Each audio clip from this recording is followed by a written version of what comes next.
Meng Haoran, Autumn Feelings from Chin, sent to Monk Yuan.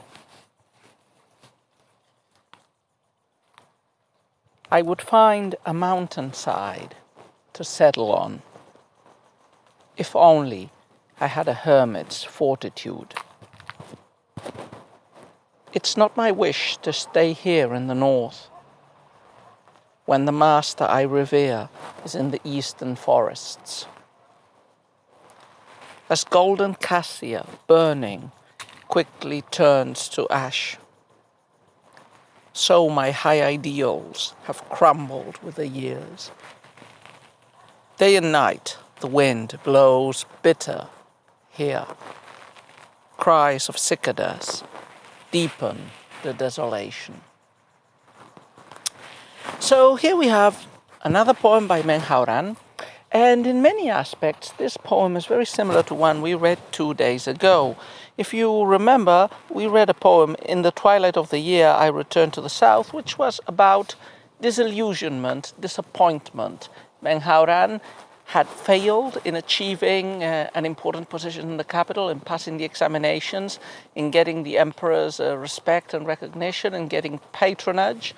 And he had decided to leave his fruitless efforts in the north and go back home to live the retired life of a hermit or a gentleman scholar. Now that poem was full of bitterness. You know, it wasn't like I've never wanted to serve. It was rather I wanted to serve and I was thwarted and I'm very angry. This poem continues that vein. This is also the main topic in this poem, is pretty clearly disillusionment with his ambitions, with Meng Haoran's ambitions at court and at the courtly life, his desire for moving away. Still, the tone of the poem and the message it conveys does not clearly seem to indicate that Meng Haoran has definitely lost hope and is going back home. The tone here is more like, I'm disappointed and sad, but I'm still here. I'm still here. I don't want to stay in the north, but he doesn't say that he has decided to quit the north. He talks a lot about what he would wish to do.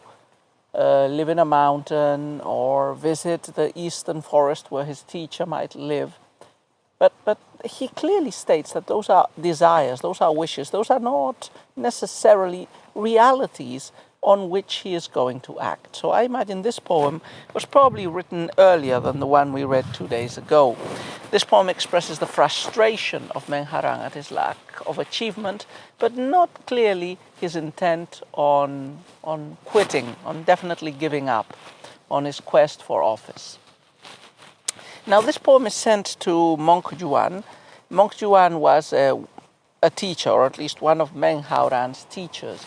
You could imagine that there is a bit of flattery in the poem, so perhaps the poet is not being completely sincere. He hasn't yet given up hope when he writes this poem. But you know, he wouldn't really have a reason for lying. He probably, most of what he says is true, but probably his idealization in this poem, or his statement of his desires for living the retired life, might be a bit overstated as a way of showing himself that type of man and of flattering at the same time his monk teacher. Okay, there are some seasonal elements in the poem, not many. Autumn Feelings is the title of the poem. Remember, autumn in the Chinese tradition is always a sad, melancholy season. I would say most Chinese poems that are seasonal are set in the autumn. And this was the favorite season for the scholar officials, because the favorite tone in most poems of scholar officials is melancholy, sad, and forlorn, homesick. You know, there are Chinese poems about just pure ecstatic happiness and joy, but it's not the dominant trend. You know, if one had to say what's the dominant topic or trend in I don't know, European Renaissance poetry, one would say probably love and evocation of the classical past.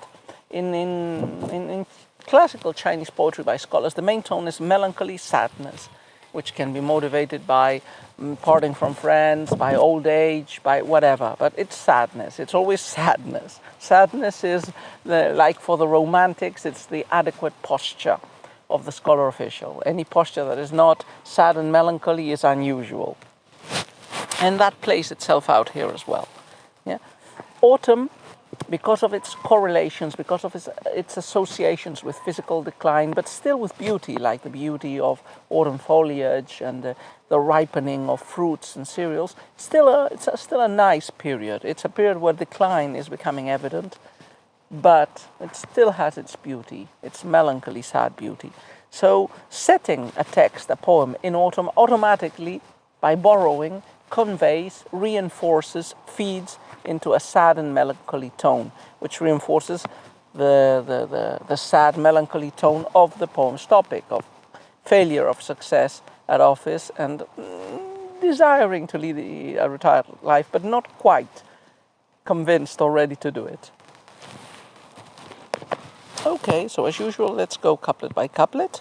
First couplet: I would find a mountainside to settle on, if only I had a hermit's fortitude.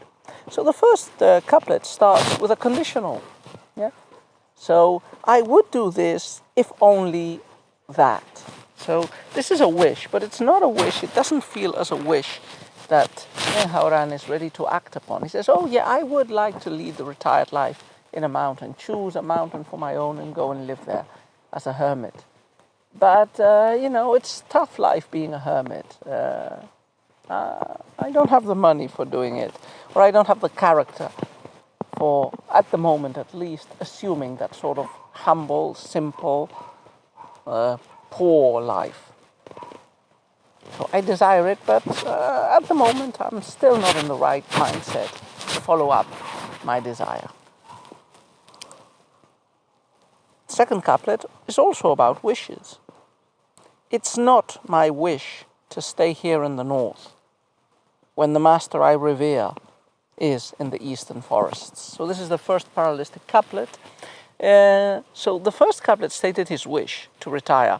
The second couplet states his non-wish. That is, he does not wish to stay at the north. The north, remember, Chang'an, the capital during the Tang Dynasty, was in the north of China, northwest, yeah, with its relatively harsher climate than the south. And remember, Meng Haoran is a southerner. He's probably used to the warmer, softer, semi-tropical climate of the Yangtze River Valley. So he doesn't want to stay in the north. Yeah? And he says, when the master I revere is in the eastern forests. Now, I imagine this master whom he reveres is a very polite and indirect reference to Meng Yuan, his teacher and the recipient of this poem. I've also read elsewhere in another translation that the eastern forest, Dongling, could be a reference to a monastery, a very famous Buddhist monastery that was called Eastern Forest, Dongling. So he might be saying, I revere, my master is in the Eastern Forest. Perhaps Meng Yuan is not in that temple, but it's a way of saying, my master is in something like the Eastern Forest temple, yeah, because he is also a wise man with a good Buddhist monk and teacher. Third couplet: as golden cassia burning quickly turns to ash, so my high ideals have crumbled with the years. So the third couplet presents a simile, and it presents a dark simile of exhaustion, of the destruction of quality and beauty, the inner merit, you could say, of Meng Haoran, destroyed by, in a shipwreck against mediocrity and the failed quest for recognition and success. So quotidian, everyday life has led to, the extinguishing of this beautiful phoenix, who is Meng Haoran. As golden cassia burning. So cassia is a precious wood. It's typical in the extreme south of China. Cinnamon is made from, or a type of cinnamon is made from the cassia bark. So it's a precious aromatic type of wood. But it burns and turns to ash, and so has Meng Haoran burned in his unsuccessful quest and turned to ash. Yeah? This is this interpretation of the poem based in this translation. Another translation I read was quite different, and there were references to jade, to gold and cassia, and this was meant to be a reference to an anecdote that appears in the Changguozi, a book of anecdotes about the warring states, in which a counselor tells the king of Chu that it was hard living in his country, that food was more expensive than gold, and that wood for fire, for cooking and for keeping warm was scarcer than cassia, which was a luxury product not meant to be used for burning. If you take that interpretation of the poem, of that reading, the line here, the meaning of this couplet would be different. Instead of saying like this, precious material that burns, I have burnt myself in a fruitless effort, it would be, life in the capital is bloody expensive. Yeah, and I just can't keep up with this rhythm and with this cost of life without any attendant success. Finally, the last couplet concludes the poem with a sad, melancholy image, which connects with autumn. Not many references to autumn all through the poem, except now at the conclusion. Day and night the wind blows bitter here. Cries of cicadas deepen the desolation. So the last image in the poem is not a visual one, it's rather an oral one, or a physically felt one. Cold winds blow in the north. In autumn, a colder wind comes than in the summer. That's generally received positively in most China. Summer is stifling hot and humid. But this is the northwest of China, so the airs of the steppe, the cold, cutting airs of the north, come in. Or they just feel cold. Colder than usual because Meng Haoran is disappointed in his pursuits. So the wind is bitter, it bites, yeah? And as an echo to that biting, hurting wind, the cries of the cicadas, which are an autumn insect, and that traditionally Chinese associate the singing of the cicadas with their presumed crying at the oncoming season of winter and their imminent death. So cries of cicadas deepen the desolation.